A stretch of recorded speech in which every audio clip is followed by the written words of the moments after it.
Well, we don't know much right now. In fact, the medical examiner said they can't even be certain that heat is for sure the cause of death for these 7. We do know that one of the victims is a 68-year-old man, but don't be fooled, this heat is dangerous to everybody, regardless of age. In fact, we just learned late this afternoon one of the other victims, a 36-year-old. Spokane Fire Chief Brian Schaefer says there are a number of factors that can make heat dangerous.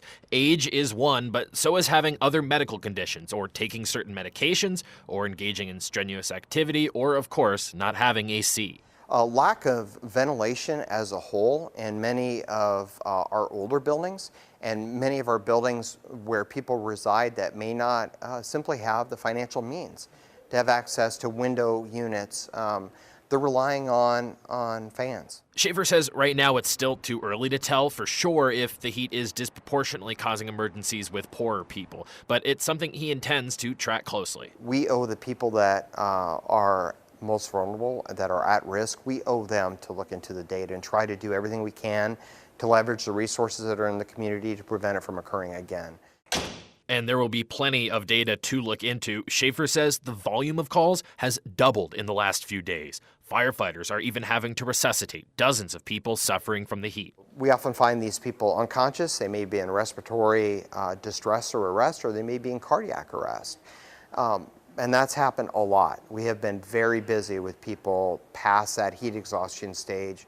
All of those are occurring probably around 40 or 50 times a day in the city of Spokane.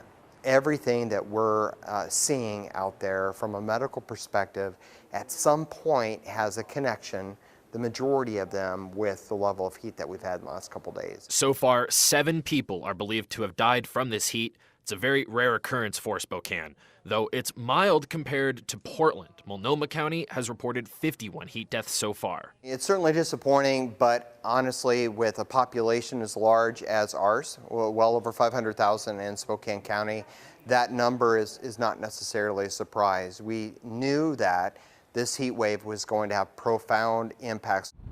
And it's also important to mention that even as the temperatures begin to decline, that doesn't mean they won't be dangerous. And if the nights stay hot, that means there's no recovery phase. So the consistent heat puts extreme stress on the body.